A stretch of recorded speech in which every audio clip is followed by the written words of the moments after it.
Un puro día así. Y sin pegar. Así se prende, pues, weón. Eso no es todo. Un puro. Ya, pero ahí está. Hoy en transmisiones no han seguido ninguna nota. No cacho, hermano. Yo dejo el karateca.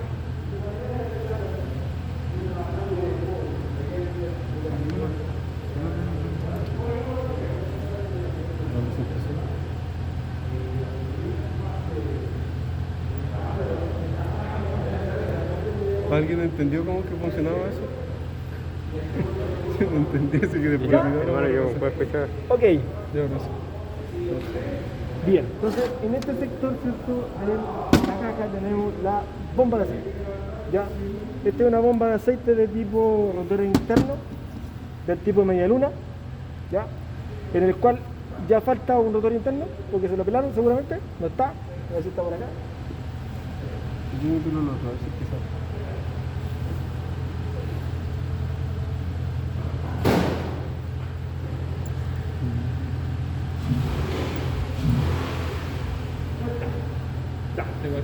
Pero aquí dentro ya va un otro engranaje que engrana con los dientes de aquí abajo del rotor externo que se ve aquí, ¿ya? Entonces lo que ocurre aquí es lo siguiente, hay dos puertos de entrada y salida de aceite, ¿ya? A través de la bomba, en el cual va ingresando el aceite por un lado de la bomba. En este caso deberían estar los puertos acá, de hecho. Ahí está el hoyito, ahí hay uno. O sea, debería ser en realidad estos de acá, ahí y ahí. Entonces el aceite es atrapado en un extremo, comprimido en los dientes aquí abajo, e ingresado al otro lado, ¿cierto? Para ser utilizado dentro de la bomba, ¿ya? Esta bomba es bastante típica en transmisiones automáticas, y no solamente en transmisiones, también en motores. Es muy utilizada, una de las más comunes y más utilizadas, debido a que es una de las más confiables, ¿ya? Hay básicamente tres tipos de bombas que podemos encontrar tanto en cajas como en motores, que son la bomba de rotor interno, que puede ser de media luna, o también de girotor, que son unas que son también excéntricas, pero que no tienen un elemento separador. Las de rotores, las de engranaje, que básicamente son dos engranajes entrelazados donde se toma el aceite de un lado y se carga el otro, y las bombas de paleta, ¿ya? Las bombas de engranaje son las más resistentes de todas, las que digamos son más carne de perro, por decirlo de alguna manera, ¿ya? Tienen mayor tolerancia a la impureza, a la suciedad, ¿cierto? Se dañan menos, pero el caudal que tienen es bajo. Las bombas de paleta, por otro lado, tienen una gran capacidad caudal, pero son muy delicadas, ¿ya? Porque las paletas que rozan con los costados, al contacto con impureza en el aceite, se rayan digamos, la superficie, y de inmediato empiezan los problemas de pérdida de caudal, ¿ya? Y por lo tanto baja la presión. Y esta bomba es una combinación de características, o de las mejores características de ambas bombas. Es más resistente que la bomba de paleta en cuanto a la tolerancia que tiene con agentes externos o suciedad, ¿cierto? Y tiene un caudal más elevado que el de la bomba de engranaje. Entonces digamos que es la mejor opción entre las tres, ¿ya? Por eso que es una de las más comunes, ¿okay? Ahora, hoy en día es muy utilizada la bomba de paleta, ¿ya? Pero así como también es muy utilizada, ese tipo de caja generalmente lleva una periodicidad de cambio de aceite que también es mayor, ¿ya? Justamente porque es más delicada y normalmente se requieren cambios de aceite mucho más seguidos en ese tipo de cajas, ¿ya? Eso. La bomba es accionada directamente a través de lo que ya le había mencionado, de los destaques, ¿cierto?, de las muestras que va situadas en el convertidor de par. Entonces, de hecho, el rotor interno es el que tiene las muestras donde calza justamente, ya, las patitas del convertidor, y es la que permite hacer el giro de la bomba para que, en este caso, se genere el control de aceite dentro de la misma, ¿ya? Esta es la razón por la cual los vehículos con caja automática no deberían remolcarse, ¿ya? Porque eventualmente cuando nosotros movemos un vehículo con caja automática, con el motor detenido, no hay caudal de aceite, porque el motor no se mueve. Si el motor no se mueve, no se mueve el convertidor. Si el convertidor no se mueve, no mueve la bomba de aceite. No hay caudal, los embragues y los frenos trabajan en seco y se queman. Ni en neutro. No. Siempre va a generar arrastre porque el eje de salida de la caja, va unido al mecanismo directamente de los bicicliales, de los frenos y los embragues. Entonces, la única forma en este caso de que se pudiera asegurar la lubricación es que tuviéramos una segunda bomba ubicada en el eje de salida, que fuera movida por el eje de salida. Y de hecho hay algunas cajas que lo tienen. Y en ese caso, los fabricantes generalmente indican en el manual de usuario del vehículo que el vehículo con caja automática pudiese ser remolcado hasta una velocidad determinada, máxima. Por ejemplo, Hyundai dice que cuando el vehículo queda en pana, qué sé yo, funciona un perfecto y no puede moverse por sí solo, el vehículo puede remolcarse siempre y cuando no se sobrepase los 50 km/h. Y se puede asegurar la lubricación de la caja, no hay falla. ¿Ya? Pero en otros casos, el manual dice de inmediato, si el vehículo falla, llame a una grúa y lléveselo en el airecito, ¿no? Sí. ¿Ya? Porque falla de inmediato, ¿ya? Por falta de lubricación. Esa es la razón por la cual no deben remolcarse. Bueno, aquí está el resultito. Y voy a hacer una disquita. Y todavía ya no está. Me dio una previsión determinada. Y ahora,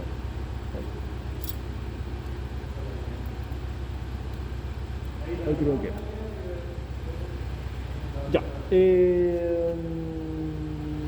Ya, voy a no otra cosa. Tengo la que es la hecha.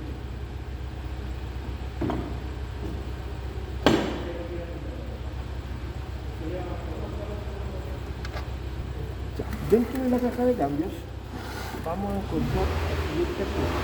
Bueno, esta caja está bastante desordenada, así que en general es cosa tirar cosas para afuera no. Pero normalmente llevan seguros por los costados, ¿cierto? Para poder asegurar las piezas. Voy a colocar acá justamente para que esté seguro que al lado de están por ahí.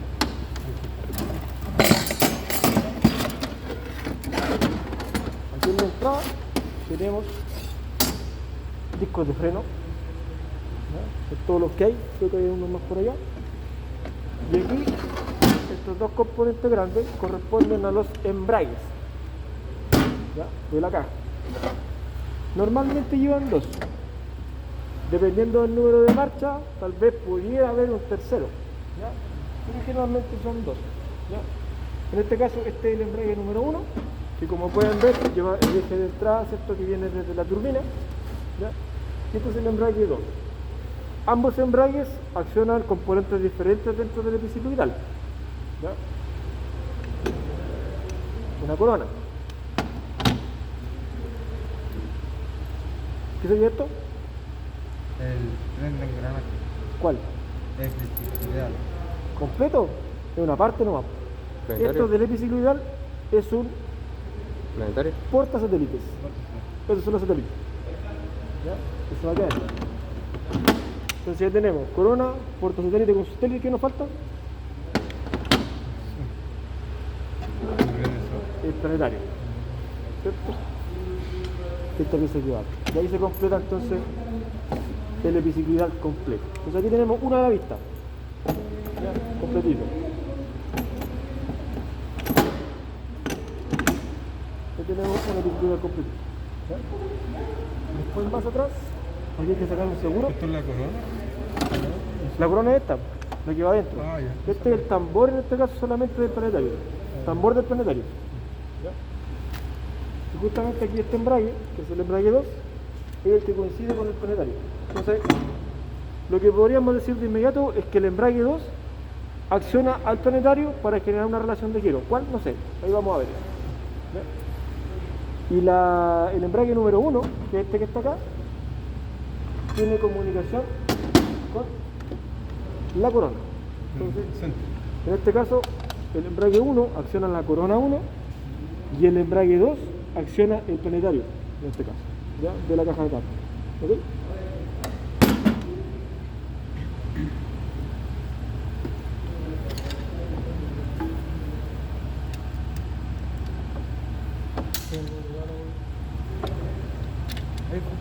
Siempre lleva un segurito que no me lo explicaba con la lengua.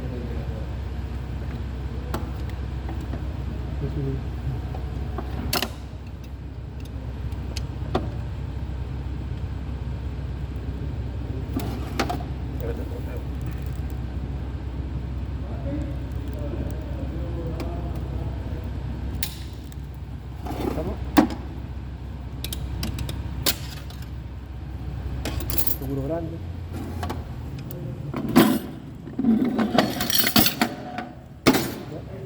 Y aquí ya se le elige completo. Acá está el disco, el separador, ¿verdad?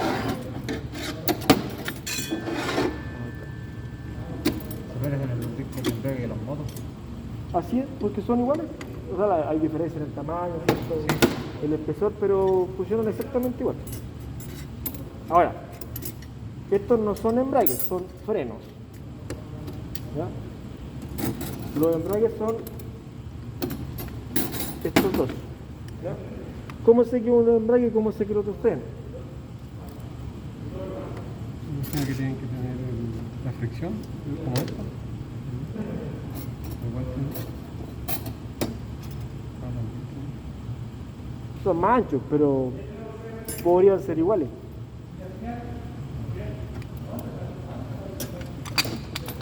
El material. No. Funcionan por fricción ambos. Acá tenemos el otro bicicletal, ¿cierto? Que está compuesto por este porta satélite, que es una pieza grande. ¿Ya? Que va situado acá atrás. Y la otra corona, que suele dar el eje de salida en este caso. Ahí se completa la caja completa.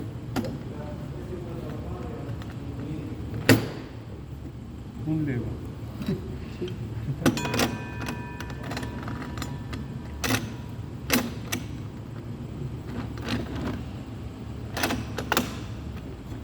Esta es la caja. Esto es el mecanismo de cambio, entre comillas, o lo que genera las relaciones de giro. Que una caja mecánica sería el equivalente a los engranajes. ¿Ya? La caja es mucho más aparatosa, pero se debe justamente a la presencia de los embragues, de los frenos y de todo el componente hidráulico como tal. ¿Ya? Pero la caja es esto es lo que es la caja de cambios como tal. Aquí se producen los cambios, todos los cambios de la caja, a través de los componentes que están acá. ¿Ya?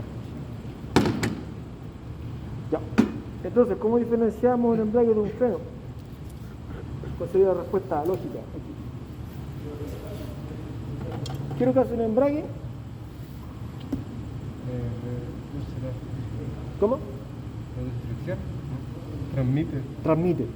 Transmite movimiento, ¿cierto? En un embrague seco, en una transmisión mecánica, transmite movimiento. ¿Qué es un freno? Frena, ¿cierto? Frena el movimiento. Entonces, para que un embrague entre en movimiento, tiene que ser un componente que se encuentre girando, ¿cierto? Como en este caso, no se olvidar el eje de atrás, ¿cierto? En cambio acá, el freno, si ustedes se fijan, a diferencia del embrague, tiene una placa separadora que tiene un dentado externo. El dentado externo va fijo a la carcasa. Entonces, cuando quiere frenar esto, tiene un punto de apoyo que es el separador. Y el disco gira junto con el componente bicicletal. Entonces, cuando se aplica la presión hidráulica, ¿cierto? A través de los pistones, se juntan las placas y como estos están fijos a la carcasa, el componente se frena. Entonces, el freno generalmente, ¿cierto?, va de esta forma, suelto dentro, ¿cierto?, envolviendo algunos de los componentes del bicicletal, y una parte del dentado, en este caso el del separador, va unido a la carcasa de la caja, como punto de apoyo. Y el embrague va girando, ¿cierto?, con un eje de entrada, en este caso, ¿ya? Eje de entrada, ¿cierto?, y el tambor, en este caso el embrague 2, que va unido al planetario, ya también tiene comunicación, en este caso, con el embrague. ¿Ya? Así se diferencia. Entonces esta caja tiene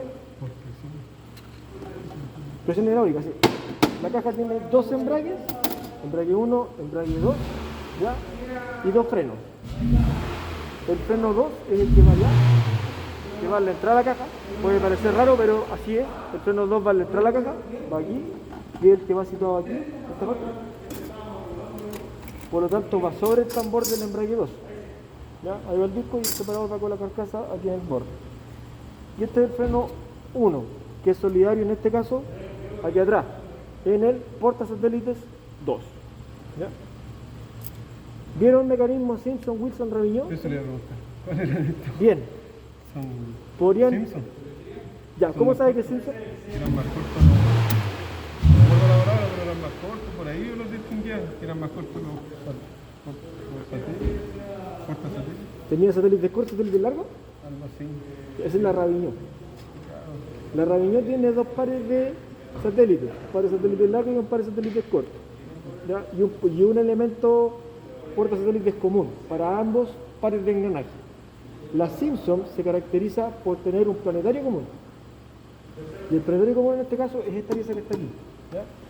Porque aquí tenemos una corona, que es la corona de salida o la corona 2, ¿ya? Que fija el eje de salida. ¿Ya? Entonces, algunas marchas justamente salen a través del eje de salida, en este caso, del epicicloidal. Tenemos el porta satélite 2, ¿ya? Que va acá. La corona 1, que es solidaria al eje de entrada, al embrague 1, y el porta satélites 1 en este caso que trabaja con esta. Entonces tenemos dos coronas, dos y dos porta satélites. Y aquí está el planetario. Aquí y acá. Y es una sola pieza. Va unida al tambor. Por eso es que se distingue. Sí. Entonces, las cajas Simpson se caracterizan por tener un engranaje planetario común. ¿Ya? Dos coronas, corona 1, corona 2, dos puertas satélites. ¿Ya? Esta caja se caracteriza además por tener, bueno, dos elementos de entrada. Uno es la corona número 1, ¿ya? Que va a solidar el embrague 1, y el planetario en este caso, que es esta pieza, que va solidario al embrague 2. ¿Ya? De ahí cómo se van a producir las marchas más adelante. ¿Y cuál es la pieza que se mueve cuando uno mueve la palanca y selecciona la marcha? Cuando selecciona la marcha estaba acá abajo. Ahí. ¿Ya? Ahí tú seleccionas la palanca y lo que hace mecánicamente con la palanca es mover una válvula interna dentro de la caja. Y después vamos a sacar cuerpo válvula. Ya no alcanza a ver, solamente alcanza a ver. Entonces mueves una válvula, que es la válvula manual, justamente así se llama, y esa válvula básicamente, ¿qué es lo que hace? Es abrir y cerrar unos pasadizos de aceite para poder accionar un freno o un embrague. Bueno, se hace en conjunto. Recuerden que los trenes epicicloidales, para que se pueda producir una marcha, tiene que existir un elemento en movimiento, ¿cierto? Que es el que está entregando el movimiento a través de un embrague. Tiene que haber un elemento detenido, que es el elemento que se encuentra detenido por uno de los frenos, ¿ya? Y el tercer elemento libre es el que finalmente por donde sale el movimiento, y ahí se produce la relación de giro. Entonces, dependiendo de qué componente que tenga el movimiento, cuál tenga frenado, ¿cierto? Y por cuál sale el movimiento finalmente, ¿cierto? Es donde se producen las diferentes velocidades. ¿Ya? Diferente, por ejemplo, es si yo acciono el embrague 1, acciono la corona y detengo el porta satélite 2, puede tener una relación de giro. Si acciono el embrague 2, acciono el planetario, freno el porta satélite, puede tener otra relación diferente porque estoy utilizando componentes diferentes para entregar movimiento, ¿cierto? Y para generar la reacción. ¿Ya? Ahora, ¿cómo funciona la caja Simpson? De la siguiente manera. ¿Alcanzaron a ver cómo se inician los flujos de marcha en la caja Simpson? ¿O no? ¿No? Ya, mira, esto funciona así.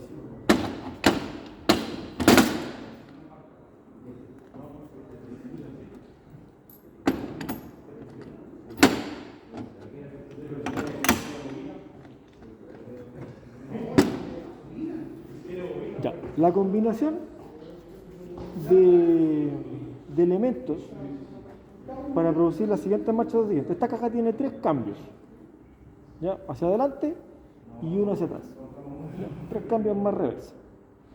Adicionalmente, si tuviésemos un mecanismo de bloqueo en el convertidor, podríamos considerarlo como una marcha adicional, ¿ya? Porque en este caso, al bloquear el convertidor, recuerden que hacemos 1 a 1, ¿cierto?, entre la turbina y la bomba.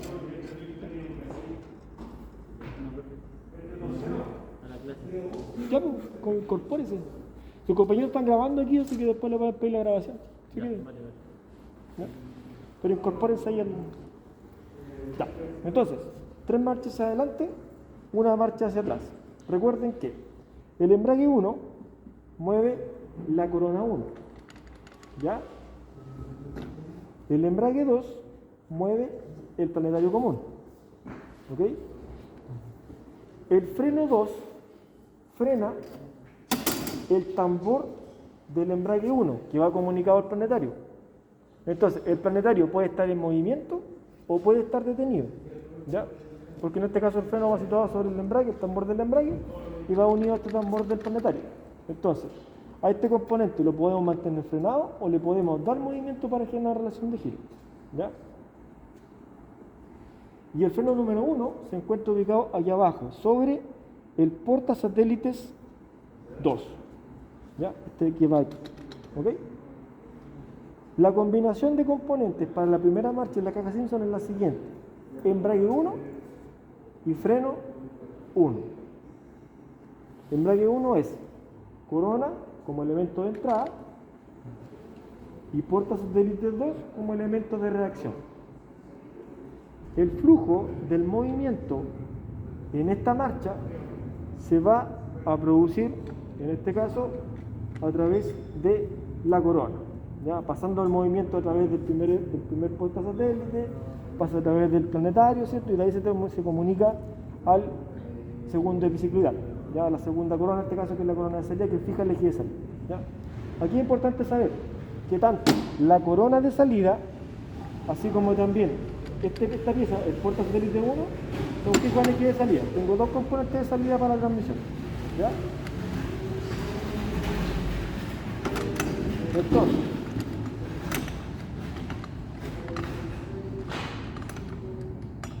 anda la osa. Embrague 1 y freno 1. Giro la corona y mantengo fijo el portasatélites. Nótese que yo giro la corona bastante más rápido de lo que se está moviendo el eje de salida, indicando que hay una relación, en este caso una desmultiplicación alta, o sea, primera. ¿Ya? La velocidad de entrada es mucho más rápida que la velocidad de salida, que es lo que normalmente se produce en primera. ¿Ya? Aquí si contáramos las vueltas veríamos que es más o menos como de 4, como de tanto es a 1, ¿cierto? 4 vueltas de entrada por una de salida, primera. ¿Ya? ¿Se entiende? Entonces, primera velocidad. ¿Ya? Segunda. En la segunda velocidad volvemos a utilizar el embrague 1. Esto es importante. Todas las marchas hacia adelante ocupan el embrague 1. ¿Ya? Nuevamente, embrague 1, pero ahora en vez de utilizar el freno 1, utilizo el freno 2. Y el freno 2 va ubicado sobre este componente. Y este componente, ¿cierto? Para los que llegaron ahora, va unido aquí. Y por lo tanto es solidario al tambor del planetario. Entonces, cuando yo freno el freno 2, ¿cierto? Lo que estoy haciendo básicamente es frenar este tambor. Y el movimiento sigue ingresando por la corona 1. ¿Ya? Entonces, giro la corona, mantengo fijo el tambor del embrague, ¿cierto? El tambor del planetario, perdón, y giro. Segunda, sigue habiendo más velocidad en la entrada que en la salida, ¿ya? Aunque no se note, pero si hiciéramos una marquita, veríamos que la corona termina de dar vuelta antes que lo que gira el eje de salida, ¿ya? Segunda de multiplicación entonces, para la segunda, ¿ok? Segunda velocidad. Profe, la función del tambor planetario. En general, depende de la condición en la cual esté, pues si se está moviendo, se está detenido, genera una relación de giro diferente, ¿no? ¿Ya? Es parte del mecanismo de bicicleta. ¿Ya? ¿Se entiende? Segunda. Entonces, primera, embrague 1, freno 1. Segunda, embrague 1, freno 2. ¿Ya? Después les puedo compartir una presentación donde tengo todo esto explicado. ¿Ya? Incluso por la grabación después que revisé. Ya, pero ahí es la misma explicación. De hecho lo tengo con un monito bonito ahí para que lo coloreen después ustedes, no sé, nada con plasticina. Tercera. La tercera velocidad es característica. ¿Por qué? Porque están los dos embragues acoplados. ¿Cuál es la razón de ello? Lo que yo quiero en tercera, que en este caso vendría siendo la directa, es que todo el componente gire como una sola unidad. Por lo tanto, mi elemento de entrada corona va a girar en conjunto con mi elemento de entrada planetario. Si los dos giran a la misma velocidad, uno es a uno. Tercera o directa para la caja. ¿Ya? Entonces, en la tercera, en esta caja, no tengo ningún freno acoplado. Los dos frenos están libres, pero tengo los dos embragues acoplados para producir una relación de giro 1 es a 1. ¿Ya? Y finalmente, tengo la reversa. Repito, para los que llegaron ahora, la caja tiene 3 cambios para adelante, una reversa. Pudiera tener 2, ¿ya? Dependiendo de con cuál mecanismo yo ingreso el movimiento, ¿ya? Pero en este caso solamente tiene una.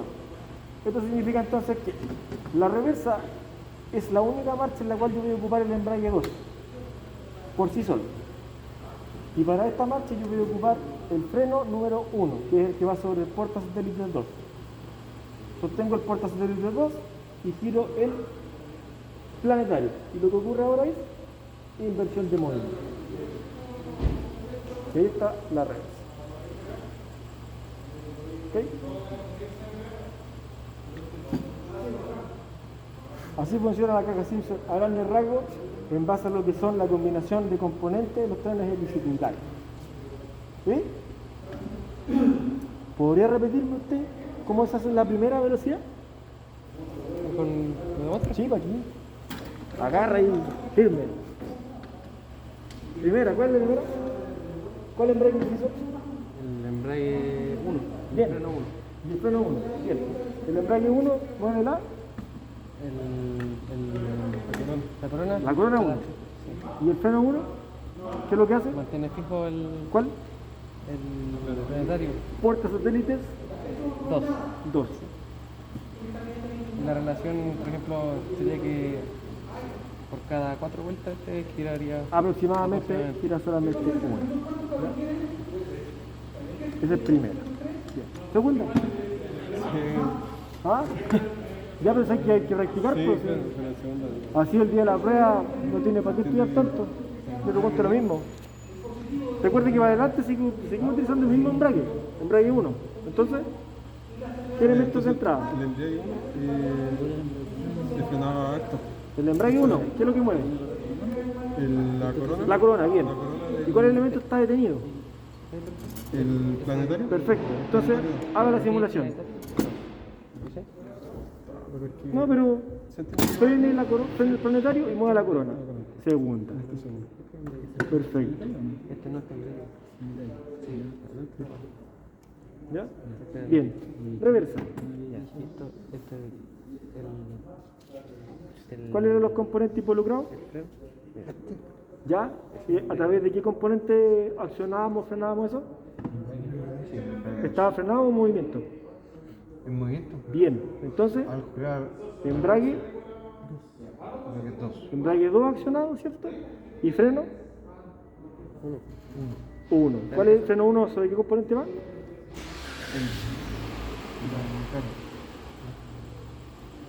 El planetario este, el que baja a mover. Portasatélite. Portasatélite, ese que va aquí abajo. Ya, reversa tercera. Embrague 2 Embrague 2. y freno 1. El freno 1 es ese que está aquí abajo. Entonces tú frenas esta pieza y das movimiento con el tambor. Y ahí tú inviertes el sentido de giro. Ahí sería. Exacto. Reversa.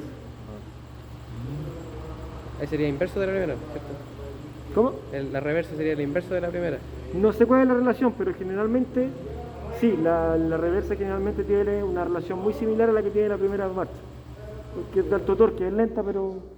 Así que lo sientes rápido por eso, pero los autos no andan a 130 para atrás. Embrague 1. No. Embrague 1, freno 2. Reversa, embrague 2, freno 1. Ah, al revés. Sí, embrague 2. El embrague. Primera es embrague 1, freno 1. Y este freno. Embrague 2 es, vea, reversa es embrague 2 y freno 1. Cambian los embragues, no. Ah, ya. Cambian los embragues que tú utilices. Ah, ya. Ya, por ejemplo, la primera es embrague 1, freno 1. ¿No? ¿Sí? Embrague 1. Con el freno. Bien. ¿Cómo se ocupan los embragues? Como pueden ver acá adentro los embragues, ¿cierto? Tienen una cantidad de discos y separadores, al igual que lo que tienen los frenos, pero van dentro del componente. ¿Ya? La presión hidráulica necesaria para accionar estos dispositivos se aplica a través de esos orificios que van ahí, ¿ya? O el centro, ¿ya? Y que de hecho van a través de todo el eje. ¿Ya? Todo el eje son huecos, ¿ya? Para que el aceite pueda ingresar, ¿cierto? Se distribuye al componente y detrás hay un pistón que tiene toda la circunferencia detrás de los discos, aumenta la presión de aceite y los discos son comprimidos. ¿Ya? Como van encerraditos aquí, asegurados por este seguro que está aquí, que no lo vamos a sacar porque para colocarlo es un trabajo terrible. De hecho hay herramientas especiales para poder montar los embragues, ¿ya? Para poder facilitar la operación. Pero aquí abajo van unos resortes, unos muelles, similares a los que tenía la bomba de aceite, pero que son durísimos, entonces cuesta mucho comprimirlos, ¿ya? Y ahí entonces la presión de aceite va, comprime los muelles, se accionan los discos y una vez que se libera la presión, los propios muelles son los que retornan al embrague a la posición de reposo. ¿Ya? Y queda libre, queda liberado. ¿Ya? Para los embragues es lo mismo. ¿Ya? La presión ingresa a través de los ejes, ¿cierto?, que van ahuecados y se distribuye entonces por todo el contorno del disco. Y para los frenos, la presión de aceite entra por la carcasa. La carcasa está llena de orificios también, ¿ya? Por donde ingresa la presión, y lo que hace entonces es empujar a través de un pistón, ¿cierto?, los separadores contra los discos, y de esa manera entonces se accionan los frenos. ¿Ya? Ahora, en el caso de los frenos de disco es así, ¿ya? Porque existen cajas de cambio en los cuales los frenos son de tipo banda, ¿ya? Entonces la banda lo que hace aquí es como, no sé, como las balatas de freno, pero al revés, ¿ya? Porque las balatas se expanden por el tambor. Aquí lo que hacen es comprimir, se pegan, ¿cierto?, sobre la periferia, lo apretan, y esas bandas generalmente van accionadas por una palanca que va movida por un servo hidráulico que va ubicado en la parte de afuera de la caja, que se ve a simple vista. Entonces se mueve la palanca, aprieta la banda contra un punto de apoyo y se frena entonces el componente. ¿Ya? Creo que hay una caja que está cortada, esa que está ahí, al lado izquierdo, la nevera del lado de acá, 923. esa tiene un freno de banda. Mañana la vamos a ensamblar, si no hay apuro. ¿Ya? ¿Ese freno se desgasta? Los frenos se desgastan, y justamente una de las fallas más comunes asociadas a transmisiones automáticas por aceite en mal estado es la falla de los embragues y los frenos. Entonces generalmente cuando no entra un cambio o se salta un cambio, ¿ya?, generalmente es porque los discos, ¿cierto?, están demasiado desgastados y ya no alcanzan a frenar el componente, en este caso particular. Hay pruebas hidráulicas que se utilizan para poder comprobar que en marcha, en este caso, requiere un cambio de embrague, de componente, ¿cierto?, asociado a un embrague o freno en que está resbalando. Hay una prueba que se llama prueba STAL. ¿La conversaron en clase en algún momento? No. Ya, la prueba STAL se denomina prueba de calado de convertidor y consiste en una prueba que es bastante agresiva con la caja, ¿ya? Así que no es recomendable hacerla en cajas que ustedes sospechen que están a medio analizar. ¿Por qué? Lo que se hace en ese procedimiento es que ustedes tienen que colocar el vehículo frenado, completamente frenado, ¿ya?, freno de servicio, freno de mano, ojalá colocarle cuña al vehículo, y lo va a llevar entonces a la posición, a las diferentes posiciones de cambio, atrás, reversa, ¿cierto? Si tiene en este caso la posibilidad de colocar en primera y segunda, ¿cierto?, también lo puede hacer. Y lo que hay que hacer en ese caso es lo siguiente: coloca la palanca, supongamos en drive, ¿ya?, y acelera el vehículo a fondo, de forma progresiva, hasta el final del recorrido. Y lo que va a ocurrir es que la aguja de las revoluciones va a subir en un rango determinado en el tacómetro. Si no tiene tacómetro, va a tener que colocarle algo para poner media revolución, ¿ya? Pero lo ideal es que tenga tacómetro para poder verificar. Entonces, cuando la aguja sube, tiene que moverse en un rango determinado de revoluciones. Generalmente el rango de revoluciones está entre las 1400 a 1800, por lo que recuerdo. Y eso, el resultado de la prueba es el siguiente: si la aguja trabaja entre las 1400 y las 1800, significa que el calador convertidor, dependiendo, digamos, del vehículo también, está en buen estado y que no hay ningún componente resbalando, ¿ya?, y que el convertidor se encuentra en buen estado. Si la aguja se pasa de ese rango, si sobrepasa las 1800, significa que el convertidor en este caso es capaz de vencer la acción de un freno, probablemente de la caja, y por eso que la aguja se pasa a revoluciones, porque el freno ya no es capaz de sostener el componente. Entonces, si la aguja se pasa, hay un problema en la caja. Un freno o un embrague, algo está fallando en la caja. Si la aguja no alcanza a llegar al rango mínimo, que serían las 1400, el problema está en el convertidor, porque el convertidor ya no es capaz de aumentar el torque y la aguja no es capaz de subir. Entonces, de esa manera, es una prueba rápida para poder descartar si tenemos un problema en el convertidor en la caja y de ahí poder caer, ¿ya? Pero repito, es una prueba que es bastante invasiva, ¿ya? Y de hecho, me recomiendan los manuales que no se debe efectuar más de 3, de hecho, veces en la límite de la caja, porque el desgaste a la cual se ha sometido, el esfuerzo es sumamente alto, ¿ya? Y eventualmente, si hay una caja que está, por ejemplo, a punto de morir, el convertidor o la caja, podríamos dejarla morir ahí.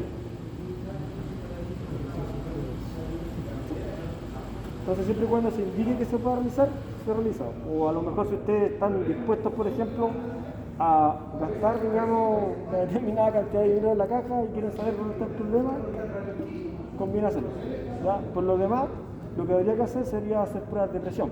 Entonces conectar manómetros a la caja que generalmente llevan un punto de toma de presión y se monitorean los diferentes cambios de presión, los diferentes pasos, diferentes marchas. Lo ideal es hacerlo con el vehículo, ojalá un dinamómetro para hacer que sean condiciones reales. ¿Ya?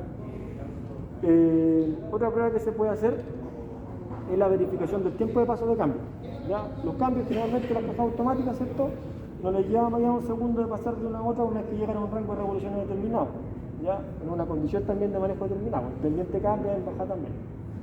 Entonces, si el tiempo de paso de cambio se alarga, es probable también que la presión a lo mejor no está llegando a su nivel adecuado para la marcha, en este caso supongamos que sea tercera, y eso puede estar indicando un desgaste en un paquete de disco, ya sea de freno o de embrague, ¿cierto? O también puede estar indicando que el aceite está demasiado diluido y la presión en este caso que se genera dentro de la caja le toma más tiempo producirse debido a que la viscosidad del aceite es menor. Por eso que hoy en día todas las cajas con sensor electrónica poseen sensores de temperatura de aceite, porque a través de ese sensor de temperatura pueden corregir el caudal de la bomba, ¿ya? A través de la apertura y cierre de válvula para poder acelerar ese proceso. Entonces se va adaptando automáticamente el caudal a través de la apertura de la válvula con el desgaste de los discos y embrague. Algo que en estas cajas no ocurría. ¿Qué es lo que se hacía? Cuando se ocurría un desgaste en la caja, sencillamente, si fuesen frenos de disco, se reemplazan los discos. Pero cuando eran frenos de banda, llevaban tornillos de regulación por los costados. Entonces si una marcha resbalaba, y decían ya la segunda resbala, está el freno 2 aquí aplicado. Apretaban el tornillo, apretaban la banda y con eso corregían el desgaste. Entonces ya no se hace. ¿Ya?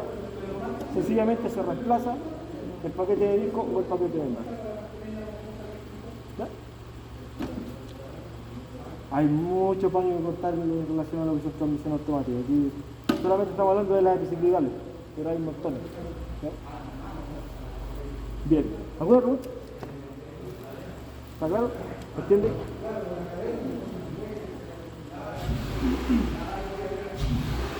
Estamos casi en la hora de cenar. Ya, vamos a quedar hasta aquí por hoy. Como mañana nos vamos a volver.